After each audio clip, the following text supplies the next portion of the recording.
दोस्तों, किसी से प्यार करना और प्यार का इजहार करना गलत नहीं है, लेकिन अगर प्यार का इजहार किया जाए और सामने वाले की तरफ से अस्वीकृति आ जाए तो उसको भी स्वीकार करना चाहिए। उसकी ना को भी उतने ही रिस्पेक्ट के साथ स्वीकार किया जाना चाहिए जितना उसकी हाँ को स्वीकारा जाता है। लेकिन हमारे समाज की विडंबना ये है कि जब हाँ में आंसर मिलता है तो हम बहुत खुश हो जाते हैं, लेकिन जब स्वीकार नहीं किया जाता तो हम गुस्से में आग बबूला हो जाते हैं और उसके बाद ऐसी घटना को अंजाम दिया जाता है कि जो भी सुनता है वो कांप जाता है एक बार के लिए। आखिर क्यों होता है ऐसा, और आखिर क्यों लोग ना को स्वीकार नहीं कर पाते? आज की जो कहानी है वो इसी चीज़ पर बेस्ड है कि एक प्यार का इजहार किया जाता है और उस प्यार के इजहार को सामने की तरफ से स्वीकृति नहीं मिलती और उसके बाद एक क्राइम जन्म लेता है। क्या है ये पूरी क्राइम की कहानी, हम जानेंगे आज पूरे विस्तार से। लेकिन उससे पहले नमस्कार दोस्तों, क्राइम चैनल पर आपका स्वागत करती हूं और उम्मीद करती हूं कि आप सब लोग स्वस्थ होंगे, सुरक्षित होंगे। दोस्तों, अगर आप चैनल पर नए हैं या अभी तक आपने चैनल को सब्सक्राइब नहीं किया है तो सबसे पहले आप चैनल को सब्सक्राइब कर लीजिए और इसके साथ ही बेल आइकन प्रेस करना ना भूलें फर्दर नोटिफिकेशन के लिए। और इसके साथ ही साथ कहानी में लास्ट तक बने रहें और कहानी के बारे में आपकी क्या राय है कमेंट करके ज़रूर बताएं। और हाँ, चूँकि आज तबीयत थोड़ी सी ठीक है इसलिए आज आपके कमेंट्स के जवाब मैं बेशक दूंगी, तो कहानी में लास्ट तक ज़रूर जुड़े रहें। तो चलिए दोस्तों, अब आपका समय नहीं लेते और जानते हैं कि आज की ये पूरी कहानी है क्या। कैलामऊ गांव के दो युवक राजू और कमल पुलिस में भर्ती होने की तैयारी कर रहे थे। इसके लिए वे रोजाना सुबह के समय दौड़ लगाते थे। 16 अप्रैल को सुबह करीब 4:45 बजे दोनों दौड़ लगाने घर से निकले तो उन्होंने गांव के बाहर एक खेत में 2 लाशें पड़ी देखी। लाशें देखते ही दोनों दौड़ते हुए गांव आए और उन्हें जो भी मिला उसे 2 लाशें पड़ी होने की सूचना दी। इसके बाद गांव के लोग खेत की तरफ दौड़ पड़े। कुछ ही देर में वहां पर भीड़ इकट्ठी हो गई। गांव वालों ने लाशें देखी तो तुरंत पहचान भी गए। दोनों राम किशोर की बेटियां संध्या और शालू थी। किसी ने यह खबर राम किशोर को दी तो बेटियों की हत्या की खबर सुनते ही राम किशोर परेशान हो गया। उसके घर में चीख पुकार मच गई और वह जल्दी ही अपनी पत्नी जयदेवी के साथ घटना स्थल पर पहुंच गया। दोनों बेटियों के शव देखकर मियाँ बीवी फूट फूट कर रोने लगे। जितेंद्र भी अपनी बहनों की लाशें देखकर दहाड़ मार कर रोने लगा। यह बात 16 अप्रैल प्रातः 5 बजे की है। सूरज का उजाला फैला तो 2 सगी बहनों की हत्या की खबर कैलामऊ के आसपास के गांवों में फैल गई और कुछ ही देर बाद वहां देखने वालों का तांता लग गया। इसी बीच किसी ने फ़ोन द्वारा यह सूचना थाना बसरेहर पुलिस को दे दी। सुबह सुबह डबल मर्डर की खबर पाकर थाना प्रभारी RK सिंह ने वरिष्ठ पुलिस अधिकारियों को यह सूचना दे दी और फिर वह पुलिस टीम के साथ कैलामऊ गांव पहुंच गए। उन्होंने घटना स्थल को पीले फीते से कवर किया ताकि साक्ष्यों के साथ कोई छेड़छाड़ न हो सके। उसी समय SSP Ashok Kumar Tripathi, additional SP doctor Ramyash Singh आ गए। पुलिस अधिकारियों ने घटना स्थल पर फॉरेंसिक टीम को भी बुलवा लिया और भारी भीड़ को देखते हुए अतिरिक्त पुलिस फोर्स मंगवा ली। पुलिस अधिकारियों ने लाशों का मुआयना किया तो पता चला कि दोनों बहनों की हत्या गोली मारकर की गई है। दोनों के सीने में गोली मारी गई थी जो आर पार हो गई थी। मृतका संध्या की उम्र 18 वर्ष के आसपास थी, जबकि उसकी छोटी बहन शालू की उम्र लगभग 15 वर्ष थी। शवों के पास ही शराब की खाली बोतल, तमंचा, 5 जीवित कारतूस, खाली खोखे, टॉर्च, चप्पलें और एक मोबाइल पड़ा था। फॉरेंसिक टीम ने शराब की बोतल, तमंचा तथा टॉर्च से फिंगरप्रिंट लिए। इसके साथ ही अन्य साक्ष्य भी जुटाए गए।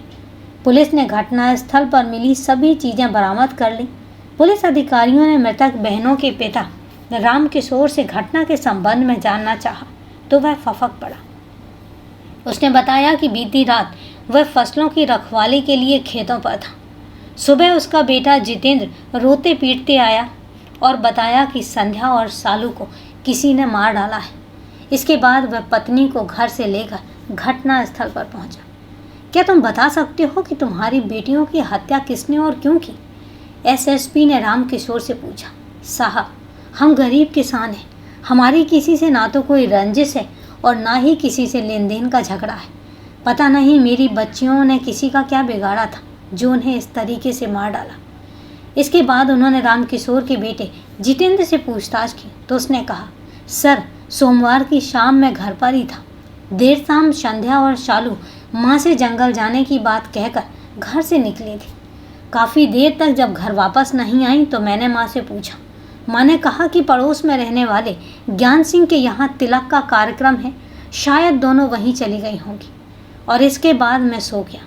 सुबह गांव में हल्ला मचा तो पता चला कि संध्या और शालू की हत्या हो गई है। प्राथमिक पूछताछ के बाद पुलिस ने जब शवों को पोस्टमार्टम हाउस भिजवाने की कार्यवाही शुरू की तो लोगों ने विरोध शुरू कर दिया।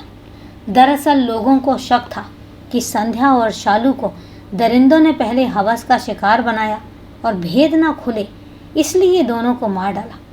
भीड़ ने धमकी भरे लहजे में पुलिस अधिकारियों से कहा कि जब तक क्षेत्रीय विधायक, सांसद या जिला अधिकारी घटनास्थल पर नहीं आते तब तक दोनों के शवों को छूने भी नहीं दिया जाएगा। पुलिस ने मामले को शांत करने के लिए सदर विधायक और जिलाधिकारी को पूरे मामले की जानकारी दी और मौके पर आने का अनुरोध किया। मामले की गंभीरता को देखते हुए सदर विधायक सरिता भदौरिया और पूर्व सांसद रघुराज शाक्य मौके पर पहुंच गए। सरिता भदौरिया ने उत्तेजित लोगों को शांत कराया तथा आश्वासन दिया कि पीड़ित परिवार को जो भी सरकारी मदद संभव होगी वो दिलवाई जाएगी। एसएसपी अशोक कुमार त्रिपाठी ने भी आश्वासन दिया कि हत्यारों को जल्दी ही पकड़ लिया जाएगा। विधायक सरिता भदौरिया के आश्वासन पर लोग शांत हो गए और इसके बाद एसएसपी ने आनन फानन में मृतका संध्या और शालू के शव का पंचनामा भरवाया और दोनों शवों को पोस्टमार्टम हाउस इटावा भिजवा दिया। एहतियात के तौर पर उन्होंने गांव में पुलिस फोर्स तैनात कर दी। थाना पुलिस ने रामकिशोर की तरफ से भारतीय दंड संहिता की धारा 302 के तहत अज्ञात हत्यारों के खिलाफ रिपोर्ट दर्ज करा ली। इसके बाद थाना प्रभारी आर.के. सिंह ने कई संदिग्ध अपराधियों को पकड़कर उनसे पूछताछ की। मृतका संध्या तथा शालू के शवों का पोस्टमार्टम डॉक्टरों के पैनल ने किया। इस पैनल में डॉक्टर वीरेंद्र सिंह, डॉक्टर पीयूष तिवारी तथा डॉक्टर पल्लवी दीक्षित सम्मिलित रही। उन्होंने रिपोर्ट में बताया कि दोनों बहनों की मौत 16 से 18 घंटे पहले सीने में गोलियां लगने से हुई थी। दोनों के मरने में 3 से 5 मिनट का अंतर रहा होगा। गोलियां दिल के आर पार हो गई थी। शरीर और नाजुक अंगों पर चोटों के निशान नहीं पाए गए थे। किशोरियों और हत्यारों के बीच हाथापाई के निशान भी नहीं मिले थे, अर्थात उन दोनों के साथ बलात्कार नहीं किया गया था। एसएसपी अशोक त्रिपाठी ने इस डबल मर्डर के खुलासे के लिए एक सशक्त पुलिस टीम गठित की। इस टीम में 4 तेज तर्रार इंस्पेक्टरों, 6 सब इंस्पेक्टरों तथा 1 दर्जन कांस्टेबलों को सम्मिलित किया गया। सहयोग के लिए सर्विलांस टीम को भी लगाया गया। Additional SP doctor Ramyash Singh की अगुवाई में पुलिस टीम ने हत्यारों की तलाश शुरू कर दी। पुलिस टीम ने सबसे पहले घटनास्थल का निरीक्षण किया और फिर मृतक बहनों के माता पिता व भाई के बयान दर्ज किए। भाई जितेंद्र के बयानों से पुलिस टीम को पता चला कि पड़ोसी गांव नगरा का रहने वाला विनीत उर्फ जीतू आवारा किस्म का लड़का है। घटना से लगभग 3 महीने पहले उसने संध्या से छेड़खानी भी की थी। विरोध पर उसने उसे सबक सिखाने की धमकी भी दी थी। विनीत उर्फ जीतू पुलिस टीम के रडार पर आया तो पुलिस ने उसे तलाशना शुरू किया, लेकिन वह घर से फरार था। उसका मोबाइल सर्विलांस पर लगा दिया गया और साथ ही उसके मोबाइल की कॉल डिटेल्स निकलवाई गई, जिससे पता चला कि 15 अप्रैल 2019 की शाम 7 बजे उसने जिस फोन नंबर पर बात की थी वह नंबर कैलाश मऊ के आनंद का है। पुलिस टीम ने आनंद को पकड़ लिया। घटनास्थल से पुलिस को संध्या का जो मोबाइल फ़ोन मिला था, पुलिस ने उसे चेक किया तो उसमें आनंद का नंबर मिला। इससे पुलिस टीम समझ गई कि आनंद ने ही फ़ोन करके संध्या को खेत पर बुलाया था।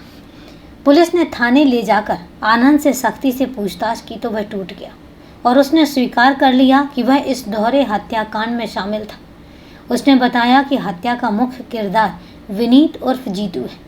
उसने अपने दोस्त अतिवीर और रंजीत के साथ मिलकर हत्या की योजना बनाई और बाद में वह भी उसमें शामिल हो गया। पुलिस टीम ने आनंद से कहा कि वह जीतू से फ़ोन पर बात करे जिससे उसकी लोकेशन ट्रेस हो जाए। पुलिस के दबाव में आनंद ने जीतू से बात की तो उसने बताया कि वह सिविल लाइन इटावा में है, लेकिन देर रात अपने घर नगरा पहुंच जाएगा। यह पता चलते ही पुलिस टीम ने रात में दबिश देकर विनीत और जीतू को पकड़ लिया। इसके बाद पुलिस ने उसके दोस्त अतिवीर और रंजीत को हिरासत में ले लिया। इन सब का सामना सामना थाने में हुआ तो सभी के चेहरे उतर गए और बाद में सभी ने अपना जुर्म कबूल कर लिया। पुलिस टीम ने हत्यारों का पर्दाफाश कर अभियुक्तों को पकड़ने की जानकारी एसएसपी अशोक कुमार त्रिपाठी को दे दी। त्रिपाठी ने आनन फानन में प्रेस वार्ता की और हत्यारों को मीडिया के सामने पेश करके डबल मर्डर के बारे में सब कुछ बता दिया। चूँकि सभी ने हत्या का जुर्म कबूल कर लिया था, इसलिए थाना प्रभारी RK सिंह ने विनीत उर्फ जीतू, आनंद, रंजीत और अतिवीर को विधि सम्मत गिरफ्तार कर लिया। उत्तर प्रदेश के इटावा जिले के बसरेहर थाना अंतर्गत एक गांव है कैलामऊ। इसी गांव में रामकिशोर अपने परिवार के साथ रहता था। उसके परिवार में पत्नी जयदेवी के अलावा 3 बेटियां तथा 1 बेटा जितेंद्र था। रामकिशोर के पास थोड़ी सी खेती की जमीन थी और उसी से वह अपने परिवार का भरण पोषण करता था। रामकिशोर की आर्थिक स्थिति भले ही कमज़ोर थी, लेकिन समाज के लोग उसकी बहुत इज्जत करते थे और वह बिरादरी की पंचायत का मुखिया था। रामकिशोर अपनी बड़ी बेटी का विवाह औरैया जिले में कर चुका था। रामकिशोर की 3 बेटियों में संध्या मझली बेटी थी। वह अपनी अन्य बहनों से कुछ ज़्यादा ही तेज तर्रार थी। खूबसूरत तो थी ही, संध्या जितनी खूबसूरत थी उतनी ही चंचल और पढ़ने में तेज थी। हाई स्कूल की परीक्षा पास करने के बाद वह आगे पढ़ना चाहती थी, लेकिन उसके माँ बाप ने उसे आगे पढ़ाने से साफ मना कर दिया। मजबूरन उसे पढ़ाई छोड़नी पड़ी और इसके बाद वह माँ के साथ घरेलू कामों में हाथ बटाने लगी।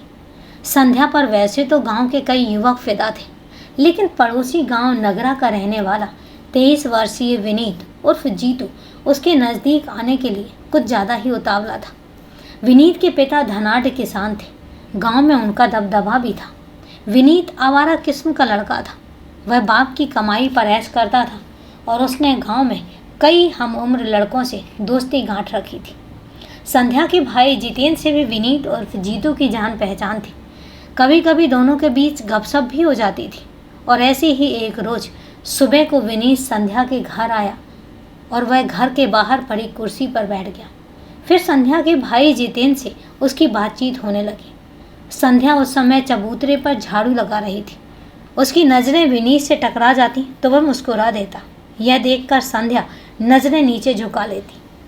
विनीत के मन में आया कि वह उसके सौंदर्य की जी भर कर प्रशंसा करे, मगर संकोच के झीने पर्दे ने उसके होठों को हिलने से रोक लिया। हालांकि उसके मन मस्तिष्क में जज्बातों की खुशनुमा हवाएं काफ़ी देर तक हिलोरें लेती रही। विनीत के मन मस्तिष्क में इधर सुखद विचारों का मंथन चल रहा था, उधर संध्या के दिलो दिमाग में एक अलग तरह की हलचल मची हुई थी। उन्हीं विचारों में खोई संध्या भाई के कहने पर किचन में गई और 2 कप चाय बनाकर ले आई। उस रोज़ संध्या के हाथों से बनी चाय पीते समय विनीत की आंखें लगातार उसके शबाबी जिस्म का जायजा लेती रही। दिन के उजाले में ही विनीत की आंखों में उसका हुस्न दरिया में डूब जाने को सपने देखने लगा। इस मुलाकात में संध्या की मोहब्बत की आस में उस पर ऐसी दीवानगी सवार हुई कि वह उसे अपनी आंखों का काजल बना बैठा।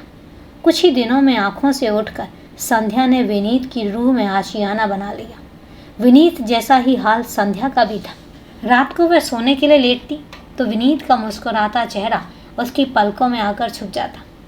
संध्या का स्वयं के प्रति रुझान देखकर विनीत की उसके प्रति दीवानगी बढ़ती गई और जब भी उसे संध्या की याद आती तो वह उससे मिलने के लिए उसके घर पहुंच जाता। विनीत को देखकर संध्या का चेहरा खिल उठता। वह उसका दिल खोलकर स्वागत करती। प्रेम बंधन में स्वतंत्रता तो देता है, लेकिन सामाजिक वर्जनाएं अप्रत्यक्ष रूप से दीवार की तरह खड़ी होने लगती हैं, जिन्हें प्रेमी युगल अक्सर नज़रअंदाज कर भावनाओं में बहते रहते हैं। बाद में उसके परिणाम बड़े भयावह होते हैं। वैसे प्यार पाना व देना हर व्यक्ति चाहता है। यह बहार हर व्यक्ति की ज़िंदगी में एक बार तो ज़रूर आती है, लेकिन कुछ की ज़िंदगी में यह आकर ठहर जाती है जबकि कुछ की ज़िंदगी से बिना स्पर्श किए निकल जाती है। कुछ ऐसे भी होते हैं जिनकी ज़िंदगी इस बहार से गुलजार होती है, ठहरती भी है। यही हाल संध्या और विनीत की ज़िंदगी का भी हुआ। जब दोनों का प्यार परवान चढ़ा तो संध्या के माता पिता को शक हुआ। वह विनीत के घर पर आने का विरोध करने लगे, लेकिन संध्या और विनीत ने मिलना जुलना बंद नहीं किया। अंततः संध्या की हरकतों से परेशान उसके माता पिता उससे सख्ती से पेश आने लगे। एक रोज़ शाम को धुंधलके में संध्या के भाई जितेंद्र ने संध्या और विनीत को गांव के बाहर बगीचे में हंसते बतियाते देख लिया। उससे उस समय तो संध्या को कुछ भी नहीं कहा, लेकिन कुछ देर बाद जब वह घर लौटी तो जितेंद्र ने उसकी पिटाई की। फिर गुस्से से बोला, संध्या, तू क्यों घर की इज्जत नीलाम कर रही है? उस आवारा गुंडे जीतू से तुझे इश्क फरमाने शर्म नहीं आई? कान खोल कर सुन ले, आज के बाद तू उससे नहीं मिलेगी। उस रोज़ भाई की पिटाई से आहत संध्या काफ़ी देर तक से सकती रही। उसके बाद माँ जयदेवी कमरे में आई और उसके आंसुओं को पोंछते हुए बोली, बेटा, तेरा भाई तेरा दुश्मन नहीं है। उसने तुझसे जो भी कहा है वह सही है। जीतू आवारा लड़का है और ऐसे लड़कों से दूर रहने में ही भलाई है।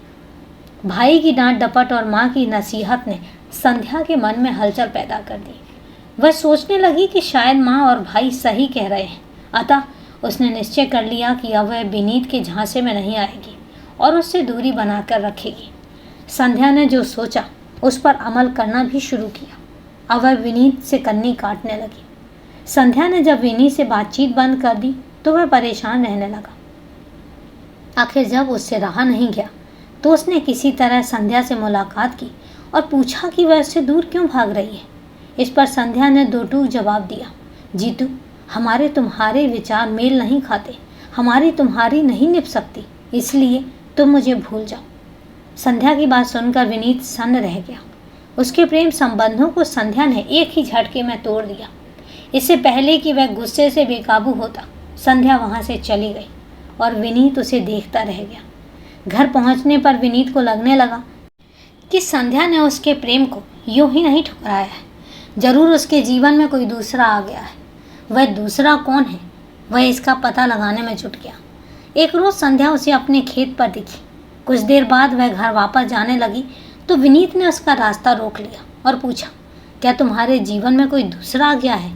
संध्या ने तपाक से कहा, हाँ आ गया है, तुम्हें क्या करना है? संध्या ने उससे साफ कह दिया कि अब उसका कोई वास्ता नहीं है और वह उसके रास्ते में ना आए। संध्या के तीखे तेवरों से विनीत पूरे तरीके से टूट गया। उसके मन को गहरी चोट लगी। विनीत के 3 जिगरी दोस्त थे, आनंद, रंजीत और अतवीर। ये तीनों कैलामऊ गांव में ही रहते थे। दोस्तों को जब उसकी हालत का पता चला तो उन्होंने विनीत को समझाया कि तेरे लिए लड़कियों की कमी नहीं है, जीवन में ऐसे मोड़ तो आते ही रहते हैं। लेकिन विनीत अपना आत्मविश्वास खोता जा रहा था और प्रतिशोध की आग में जलने लगा था। विनीत जब जब भी दोस्तों के साथ बैठकर शराब पीता तो संध्या की बेवफाई की चर्चा जरूर होती थी। बात बेवफाई से शुरू होकर प्रतिशोध पर खत्म होती थी।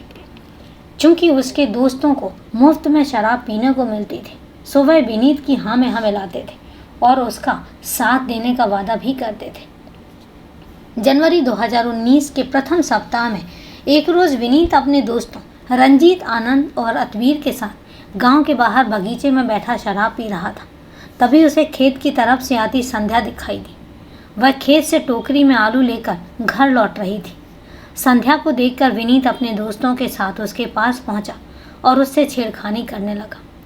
विनीत के साथ 3 दोस्तों को देखकर संध्या घबरा गई। वह आलू की टोकरी फेंककर सिर पर पैर रखकर घर की ओर भागी, लेकिन उन शैतानों ने उसे पुनः पकड़ लिया और उसके नाजुक अंगों के साथ छेड़खानी करने लगे। संध्या चीखने चिल्लाने लगी और उसकी चीख सुनकर खेतों पर काम कर रही महिलाएं और पुरुष उसकी तरफ दौड़े। तभी चारों उसे छोड़कर वहां से भाग निकले। संध्या आंसू बहाते घर पहुंची और अपने साथ हुई छेड़खानी की बात अपने माँ बाप और भाई को बताई। घर वालों ने उन लोगों से झगड़ना उचित नहीं समझा और वो संध्या को लेकर थाना बसरेहर पहुंच गए। उन्होंने संध्या की तरफ से विनीत और उसके साथियों के विरुद्ध छेड़खानी की रिपोर्ट दर्ज करा दी। पुलिस ने त्वरित कार्यवाही करते हुए विनीत, रंजीत, आनंद और अतवीर को पकड़ लिया और जेल भेज दिया। 1 सप्ताह के अंदर ही उनकी जमानत हो गई। इस घटना के बाद संध्या डरी सी रहने लगी। अब वह जहाँ भी जाती अपनी छोटी बहन शालू को साथ ही लेकर जाती। इधर जमानत पर आने के बाद विनीत को पता चला कि संध्या अब गांव के संजय नामक युवक से प्यार करती है। यह पता चलते ही विनीत प्रेम प्रतिशोध के लिए उतावला रहने लगा। उसने निश्चय किया कि संध्या यदि उसकी नहीं हुई तो वह उसे किसी का भी नहीं होने देगा। उसने प्रतिशोध की बात दोस्तों से साझा की तो वह विनीत का साथ देने के लिए तैयार हो गए। इसके बाद विनीत और उसके दोस्तों ने संध्या की हत्या की योजना बनाई और साथ ही तमंचा व कारतूसों का भी इंतजाम किया। 15 अप्रैल 2019 की शाम योजना के अनुसार विनीत और फजीतू शराब की बोतल लेकर अपने दोस्त आनंद, रंजीत व अतिवीर के साथ गांव के बाहर खेत पर पहुंचा। विनीत लोडेड तमंचा कमर में खोसे हुए था। वहां बैठकर चारों ने शराब पी। जब अंधेरा घेरने लगा तब विनीत ने आनंद के फ़ोन से संध्या को फ़ोन कराया। विनीत ने संध्या को फ़ोन उस समय खरीद कर दिया था जब दोनों का प्रेम संबंध चल रहा था। आनंद ने संध्या से बात की और कहा कि वह और विनीत उससे माफ़ी मांगना चाहते हैं। दोनों छेड़खानी के मुकदमे में उससे समझौता भी करना चाहते हैं। संध्या ने पहले तो इनकार कर दिया, लेकिन जब आनंद ने उससे पैर छूकर माफ़ी मांगने की बात कही तो वह राजी हो गई और इसके बाद उसने अपनी छोटी बहन शालू को साथ लिया और माँ से जंगल जाने की बात कहकर घर से निकल पड़ी। अंधेरा घेर आया था, सो उसने टॉर्च भी ले ली थी। छोटी बहन शालू के साथ संध्या गांव के बाहर खेत पर पहुंची। वहां आनंद और विनीत के अलावा रंजीत और अतवीर भी थे। खेत पर विनीत और आनंद ने मुकदमे से संबंधित बातें जब संध्या से की और सबसे बड़ी बात, ना तो उसने माफ़ी मांगी और ना ही उसने इस बारे में कोई बात की। उल्टे विनीत उसे धमकाने लगा कि वह संजय से रिश्ता तोड़कर उससे रिश्ता जोड़े। इस पर संध्या ने कहा कि वह उससे नफरत करती है और इसीलिए इस बारे में उससे बात ना करे। यह सुनते ही विनीत का गुस्सा 7वें आसमान पर जा पहुंचा। उसने कहा, संध्या, यदि तू मेरी नहीं हुई तो मैं तुझे किसी और का नहीं होने दूंगा। कहते हुए विनीत ने कमर में खोसा तमंचा निकाला और संध्या पर 2 फायर झोंक दिए। गोली संध्या के दिल को चीरती हुई पार निकल गई। संध्या खून से लथपथ होकर जमीन पर गिर पड़ी और उसने दम तोड़ दिया। बड़ी बहन की मौत का मंजर देखकर शालू की घिघी बंध गई। फिर वह वहां से भागी, लेकिन रंजीत और अतिवीर ने उसे यह कहकर दबोच लिया कि यह तो संध्या की हत्या की गवाह है, यह बच गई तो हम सब पकड़े जाएंगे।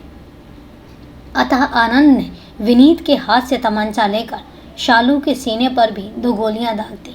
शालू भी खून से लथपथ होकर संध्या के शव के पास ही धराशायी हो गई और दम तोड़ दिया। दोनों बहनों की हत्या करने के बाद विनीत तमंचा, कारतूस आदि मौके पर छोड़कर साथियों सहित वहां से भाग गया। इधर रात में संध्या और शालू के घर वालों ने उनकी तलाश ही नहीं की और इसकी वजह यह थी कि पड़ोस में ज्ञान सिंह के यहाँ पर तिलक का समारोह था। घर वालों ने सोचा कि दोनों बहनें वहीं चली गई होंगी, लेकिन सुबह जब शोर मचा तब घर वालों को जानकारी हुई। पुलिस ने अभियुक्त विनीत और फजीदू, रंजीत, आनंद तथा अतिवीर को इटावा कोर्ट में रिमांड में मजिस्ट्रेट के समक्ष पेश किया और जहां से उन्हें जेल में भेज दिया गया। तो दोस्तों, ये है दिल दहला देने वाली एक प्यार की कहानी। कहानी को लास्ट तक सुनने के लिए आपका तहे दिल से धन्यवाद। और अब सिलसिला शुरू होता है आपके कमेंट्स और मेरे जवाब का। मेरे पास जो सबसे पहले कमेंट आया है वो है खादिम जी का पाकिस्तान से, और उन्होंने स्टोरी के लिए कमेंट किया है कि very sorry to hear such a story. तो हकीकत बात यह है सर कि जब भी क्राइम स्टोरीज़ की बात आती है तो अंदर तक दिल दहल जाता है। हम सुनना नहीं चाहते, लेकिन हकीकत बात यह है कि हम लाइफ में सतर्क रहना चाहते हैं, सावधान रहना चाहते हैं, और इसीलिए हम इन स्टोरीज़ को सुनते हैं। लेकिन हकीकत में ये बहुत मार्मिक स्टोरीज़ होती हैं। इसके बाद इन्होंने दूसरा कमेंट किया है, I feel sorry for such a people. तो thank you very much sir. और सबसे बड़ी बात बताऊं कि आज की डेट में किसी का दिल इतना नाजुक होना बहुत बड़ी बात होती है, क्योंकि आज की डेट में इंसानियत जो है, मुझे लगता है कि हमारे समाज से ये हटती सी जा रही है। लेकिन उसके बाद भी कुछ लोग ऐसे हैं जो आज भी इंसानियत को बरकरार रखते हैं। You are one of them. तो thank you very much sir. ऐसे ही अपना सपोर्ट बनाए रखिए, सहयोग बनाए रखिए। तहे दिल से शुक्रिया। इसके साथ ही अगला कमेंट मेरे पास आया है ऋषि सनातनी जी का, और ऋषि सनातनी जी ने कमेंट किया है गुड जॉब डन मैम। तो थैंक यू ऋषि जी, आप रेगुलर कमेंट करते हैं, रेगुलर मुझे सपोर्ट करते हैं, बस ऐसे ही अपना सपोर्ट बनाए रखिए। तो दोस्तों आज के लिए यहीं पर, कल फिर मिलते हैं क्राइम की एक सच्ची कहानी के साथ। तब तक के लिए सेफ रहें, सुरक्षित रहें और अपना ध्यान रखें। जय हिंद दोस्तों, जय भारत।